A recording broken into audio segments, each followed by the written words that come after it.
Good morning, good afternoon, good evening, and welcome to today's Caffeine for the Soul.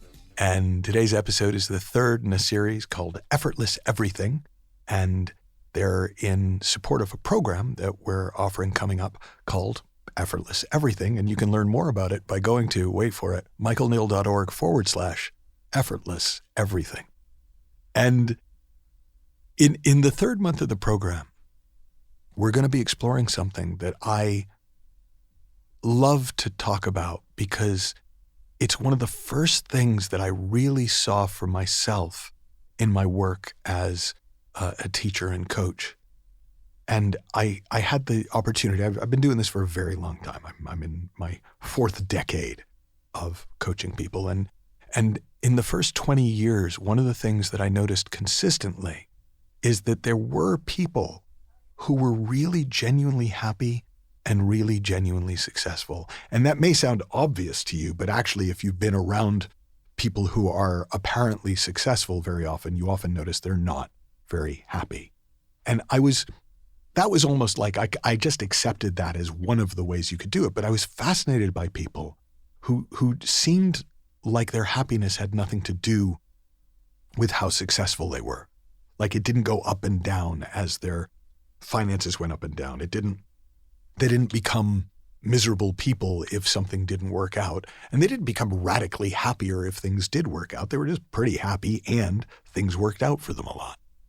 And I got very curious about, well, what are they doing? Like, why are they so lucky? And so I would, even though a lot of them were my clients, I would kind of interview them. I would ask them questions because I wanted to understand it.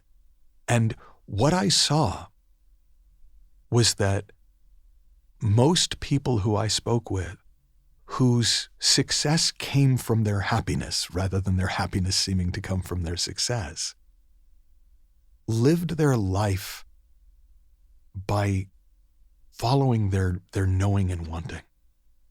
They often didn't have extensive plans, or if they did, like I remember one guy who I interviewed and he was telling me that I asked him, well, how do you do goals?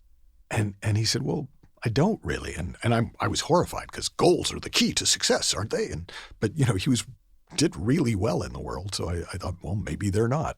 And he said, well, he said, once a year, my wife and I sit down and we get a nice glass of wine and we kind of just chat for a few hours about what we think might be cool in the year ahead. And sometimes we write down what we chatted about. So I guess you could call those goals. But he said, honestly, if when I revisit them, they don't light me up anymore, I just change them.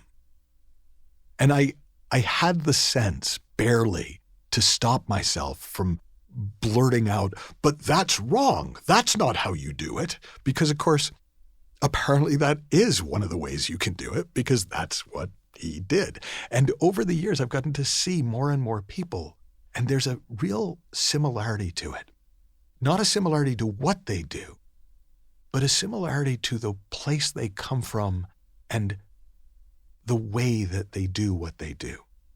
And where they come from is their own wanting and knowing. Where they come from is their own inner sense of direction, their own inner clarity, their own inner knowing.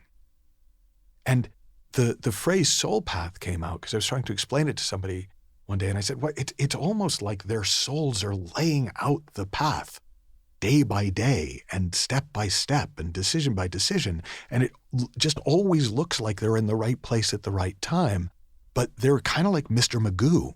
In fact, I once had a chance to talk with Bob Hurley, created the Hurley leisure wear and line of surf and lifestyle products that Nike bought for hundreds of millions of dollars. And my son was with me, and my son had gone to business school and was asking him, Mr. Hurley, what do you think is the secret to your success in business? And he said, kid, I don't know.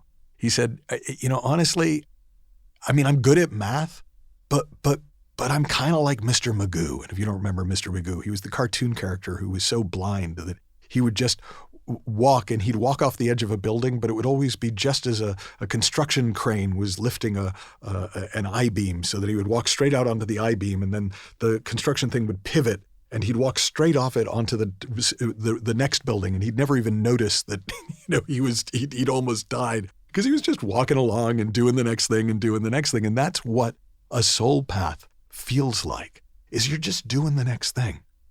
And when you've done the next thing, well, then you do the next thing. Well, how do you know what the next thing's going to be? Because it's the next thing. Because it's what occurs to you. Because it's what appeals to you. And there's a beauty to our soul paths because they unfold perfectly for us. We often look at somebody else's life and think, oh, I'd love their life, but you probably wouldn't. But there's a version of your life that you would love as much as you imagine they must love theirs. And it unfolds itself as you learn to tune in and listen to the promptings of your own soul. Now, that probably sounds really grandiose, so let me make it a little bit more practical and a little simpler. How does that show up? It shows up by this amazing question. This amazing question that I would say I built the first 20 years of my career on getting really good at asking this question and really helping people find the answer. And the question is really simple. What do you actually want? And I'm asking it of you right now. What do you actually want? Now, when you just ask it like that, you get things usually. Well, I want money. I want a great relationship. I want health. I want good things to happen for this person. I want this situation in the world to resolve. I want.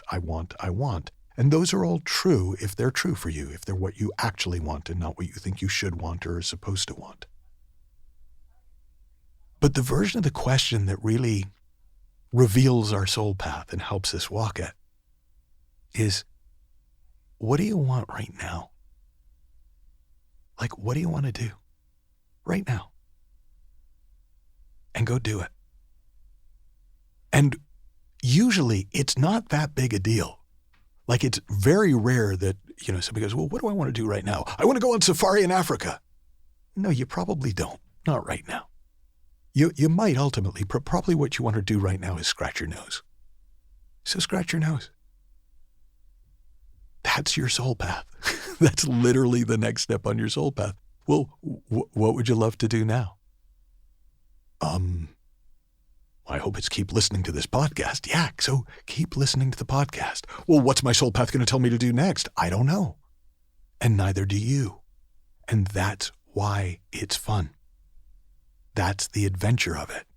And the number one way I see people wander off their soul paths is they decide that they know where it's taking them. Well, I can see that my soul path is taking me towards this career and this path. So I'm just going to do this career in this path, and that must be my soul path. No, your path is being laid out want by want, love by love, moment by moment.